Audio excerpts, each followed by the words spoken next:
ഇടമേം കൈയുണ്ട് വലത്തെ കൈയിൽ നമുക്കൊരു ചിത്രപ്പണി നടത്താം. നാളെ ഒരു എൻഗേജ്മെന്റും ഉണ്ട്. പോരാത്തിന് ഫവാസ്ക 5 ദിവസത്തിന് ശേഷം നാട്ടിലേക്ക് വരികയാണ്. ഇങ്ങനെയുള്ള സന്ദർഭങ്ങളിൽ വലത്തെ കൈ വെച്ച് ഇടത്തെ കൈ മേൽ ഇടലാണെങ്കിലും ഇപ്രാവശ്യം ഇടത്തെ കൈ ഫ്രീ ഇല്ല. കാരണം വെഡിങ്ങിന് വേണ്ടി ആദ്യം എന്റെ കയ്യിൽ മൈലാഞ്ചിട്ടിട്ടുണ്ടായിരുന്നു. അതുകൊണ്ട് തന്നെ കുറച്ച് റിസ്ക് എടുത്തിട്ടാണെങ്കിലും വലത്തെ കയ്യിൽ മെഹന്തി ഇടാന്നങ്ങ് തീരുമാനിച്ചു. ഇടയ്ക്ക് ഇതുപോലെ ഇടാറുള്ളതുകൊണ്ട് തന്നെ ഇടമേം കൈ കൊണ്ട് മെഹന്തി ഇടാൻ പഠിച്ചിരുന്നുണ്ട്. ലയ്യുവിനെ ഉറക്കിയിട്ട് നിലത്ത് എടുത്തിട്ടുണ്ട്. കടക്കയിൽ കടത്താൻ പേടിയായതുകൊണ്ട് പകൽ സമയങ്ങളിൽ അധികവും ലയ്യുമോനെ ഇതുപോലെ തായിൽ പിരിപ്പിടിച്ച് കിടത്താറാണ് പതിവ്. ലേറ്റ് ഇട്ടോണ്ടാണ് സൈഡിൽ ഒരു തലയാണ് വെച്ച് കൊടുത്തിട്ടുള്ളത്. അങ്ങനെ ആദ്യം വരച്ച ഡിസൈനിൽ കയ്യിൽ ചെറിയ ഭാഗത്ത് ബ്ലാങ്ക് ആയി കിടക്കുന്നുണ്ട്. എല്ലാവരും ഓരോ കുത്തിട്ട് കൊടുത്ത് പക്ഷെങ്കിൽ എന്നിട്ടൊരു മെന വന്നിട്ടില്ല. അതുകൊണ്ട് തന്നെ വേഗം തന്നെ ആ കുത്തുകളെല്ലാം മായ്ച്ചു കളഞ്ഞ് വേറെ ഡിസൈനാണ് ഒപ്പിച്ച്. ഇപ്പൊ എങ്ങനെയുണ്ട് ചെലുണ്ട. അങ്ങനെ മെഹന്തി ഇട്ട് തീർന്നതും നമ്മുടെ ലൈഹ മാലിക്കും എണീച്ച് വന്നിട്ടുണ്ട്. അതുകൊണ്ട് തന്നെ ഏകദേശം ഒരു 1/4 മണിക്കൂർ വരെ മാത്രമേ ഞാൻ ഇത് വെച്ചിട്ടുണ്ട്. അതിനുശേഷം മെഹന്തി കഴുകി കളയാണ്ട് അടർത്തി കളഞ്ഞ ശേഷം ലയ്യുവിന് ഉമ്മാനെ വലിയമാനെ ഏൽപ്പിച്ച് റൂമൊന്നും ഒരുക്കാൻ കയറി. ഈ കടക്കിൽ കാണുന്ന ഐറ്റംസ് ഒക്കെ ഒന്ന് മടക്കി അൽമാരിലേക്ക് കയറ്റണം. പണിയൊക്കെ കഴിഞ്ഞ് മെല്ലെ പുറത്തിറങ്ങിയപ്പോ അന്നെ കണ്ട പാടെ ലയ്യുവിന്റെ കരച്ചിൽ തുടങ്ങി. അങ്ങനെ രാത്രി ഫവാസ്ക ബാംഗ്ലൂരിൽ നിന്ന് കയറുന്നുണ്ട്. പൊളിച്ചക്കാണ് എത്തുക. ആ സമയത്ത് എണീക്കണല്ലോ വെച്ച് വേഗം ഉറങ്ങാന്ന് വെച്ച് കയറിയതാണ് നമ്മളെ രണ്ടാളും. അങ്ങനെ കുറെ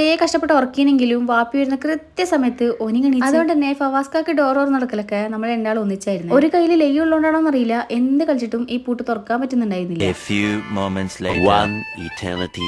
അങ്ങനെ ലയ്യുവിനെ തായിലിറക്കി ലാസ്റ്റ് ട്രൈയും കൂടി ചെയ്തപ്പം അവസാനം തുറന്നു കിട്ടി. ഓഗസ്റ്റ് 1 ഗേൾഫ്രണ്ട് ഡേ ആണെന്ന് കണ്ടപ്പോ അതിന്റെ സ്ക്രീൻഷോട്ട് എടുത്തിട്ട് അങ്ങ് അയച്ചു കൊടുത്ത്. അതുകൊണ്ട് തന്നെ വരുമ്പോ ഞാൻ വിചാരിച്ച പോലെ ചോക്ലേറ്റ് ഇട്ടിട്ടുണ്ട്. പക്ഷെ 4:30 ബസ് ഇറങ്ങിയാല് 5:30 വീട്ടിലെത്തിയതിന്റെ കാരണം അന്വേഷിച്ചപ്പോ ഫ്രഷ് ഫ്ലവർ മേടിക്കാൻ വേണ്ടി മട്ടന്നൂരും കൂത്തുറമ്പും ഒന്ന് കറങ്ങിയത്രേ. അത് കേട്ടപ്പം ഫ്ലവർ കിട്ടിയില്ലെങ്കിലും അനക്ക് സന്തോഷം. എന്തായാലും പുലർച്ചെ എണീച്ചില്ലെന്ന് കരുതി പിന്നെ കിടക്കാനൊന്നും നിന്നില്ല. ലയ്യൂനിയർക്ക് പോത്തുംകാലും തൽസറും മേടിക്കാൻ പോയി. ഇന്നലെ നൈറ്റ് പെട്ടെന്നൊരു ആഗ്രഹം വന്നതാണ് പോത്തുംകാലും മേടിക്കാൻ. ഇത് രണ്ട് നമ്മൾ ഫേവറേറ്റ് ആയതുകൊണ്ട് തന്നെ മേടിച്ച പാട് ഉമ്മാനെ കൊണ്ട് കുക്ക് ചെയ്തു. പോലെ തന്നെ ലയ്യുമോന്റെ 9ാം മാസം പൂർത്തിയാകുന്നുണ്ട്. അതിന്റെ കേക്ക് മേടിക്കാനുണ്ടായിരുന്നു. പക്ഷെ രാവിലത്തെ ഒടുക്കത്തെ മഴയാണ്ട് തന്നെ വിചാരിച്ച പോലെ പുറത്തോട്ടൊന്നും ഇറങ്ങാൻ പറ്റുന്നുണ്ടായിരുന്നു. ഫൈനലി ഫവാസ്ക മഴയൊക്കെ കൊണ്ടിട്ട് കേക്ക് മേടിച്ചിട്ട് അതിന്റെ കൂടെ നല്ല മൊഞ്ചുള്ള ഫ്രഷ് റോസാപ്പും കൂടി ഉണ്ടായിരുന്നു. അത് കിട്ടിയപ്പോ എന്തോ ഭയങ്കര സന്തോഷമായി. അപ്പൊ എന്നെ അടുത്ത വിശേഷമായി വീണ്ടും വരാം. ബൈ.